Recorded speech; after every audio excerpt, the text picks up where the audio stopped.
What's up YouTube?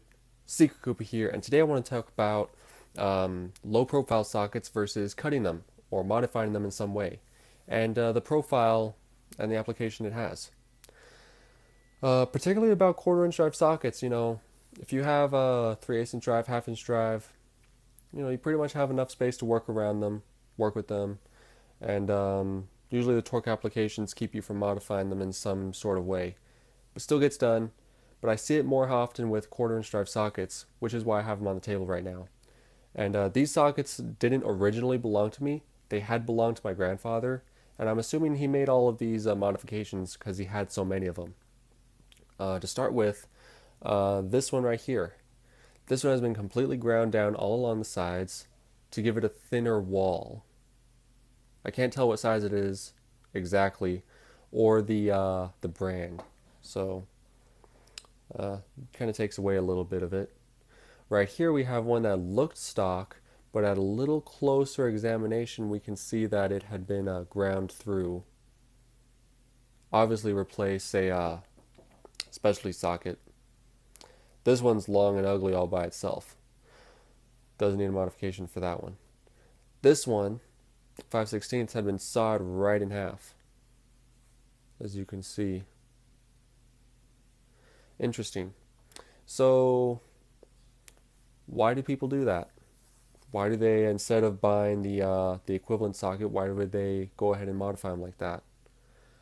Before we get to that question, before we get to the answer, let's take a moment and appreciate this max socket and the tapering right there. I'd be happy with something like this, but this one's older and it has some flaking chrome that's ready to cut me up if I use it too much. So just appreciate that it's there. We might talk about it later on. We also have this Craftsman EE date coded socket right here. Super low profile. We have right here we have a couple more quarter-inch drive sockets, one from Snap-on, one from Cobalt, and just from looking at it, you can tell that the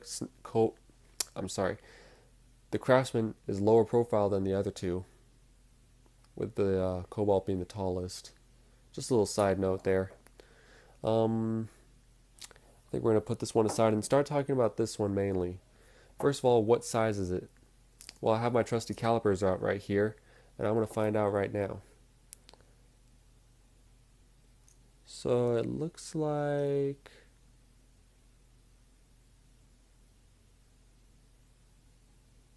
Alright, that looks like a good measurement. So it looks like it's a 932s, or close to it. I have... Let me see. 932. Okay, I think I got one right here. What the? So I got one right here on the side. We can cross check with it. Yep, 932. So that's what it was. Go ahead and pull a Cobalt out while I'm at it. By the way, what the? And we can tell it's about the same height as the Snap-on, a little bit shorter than the Cobalt. But the interesting part about it, and the modification that was made to it, was with the walls. How much thinner is it now? Well, let's take the Cobalt. Thickness of the Cobalt right here. By the way, this one wasn't just tapered down from the top. It also got rid of that the edge right here, like you saw in the Mac. That was also taken down right there, all the way down, almost making it a bullet shape. And Cobalt's thicker. Let's try Snap-on. Let's see if Snap-on's any thinner. Well, it's a little bit thinner than the Cobalt, but already I can kind of tell that it's going to be thinner. A little bit thinner. Who knows, maybe they had taken a couple shots at this. Maybe they didn't take off enough at first. They went back and took off a little bit more just to get it just right for their job, which is a lot of the times the reasons why mechanics modify tools like this, just to save a little bit of money. My grandfather was, well, he was obviously a father, and he had mouths to feed. So saving possibly $50 on a more expensive socket was the smart choice, or the right choice for him. Moving on to this one. Not too sure what it replaced because I've seen sockets like this before, but I'm not sure what they're called and I don't know exactly what they're for. But again, you probably only use something like this once in a while.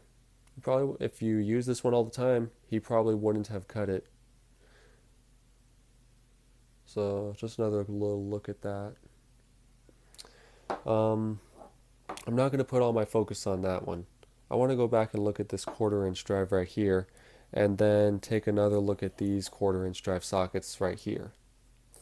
I also have one more or a couple more I wanted to pull out. So what? Here it is, Craftsman power screw and driver bit set. When we open it up, we find a neatly organized socket and screwdriver set. Well, the 1/4 inch one's right here, and it is super small. Like, this is super low profile. Sized up with all the other ones. Obviously, this one's supposed to replace some sort of a nut driver, and it is just super small. This one's tied up here with the cobalt, and so you know how long that is. It's about 15, 16, 7 inch long. This one's on a whole new different level. Man, let me get my calipers right here. Size it up right now. This one's coming in at 1/2 inch.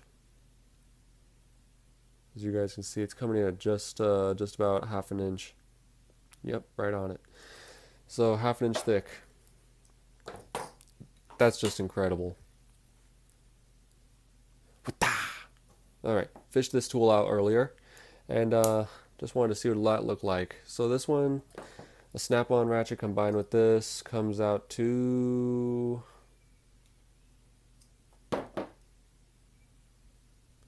I think it's just over 1 inch. That's insane. That's insane. I like that. I think it's pretty cool. I haven't used these because it was in my collection, so I tried to take care of the stuff in there. By the way, this is for sale on my eBay account right now, so go and check that out if you're interested in it. It is for sale. So that takes care of this one. You know, all of these sockets have a purpose. And talking about that purpose, we're going to move on to this one right here, which was, whoops, sorry. This one had been completely sawed off, and probably for a good reason. Let's find out. This one just happens to be a 5/16 of an inch, which I happen to have a couple more of. Double what? So, taking a look at it, obviously it's shorter than the snap-on, shorter than the cobalt. A lot of these modified tools, if you really look at them, they've been modified in such a way that it's unique to other tools that are easily bought as well. So it's no surprise to me that it's shorter than the other ones. And taking another look at this one, I'm pretty sure it's deep enough so that they could have cut a little bit off the top if necessary. But for this job, it needed to be thinner, and this job, it needed to be shorter. 5/16. We happen to have one of those right here. And this is where I pose the question. Cutting your sockets versus low profile sockets.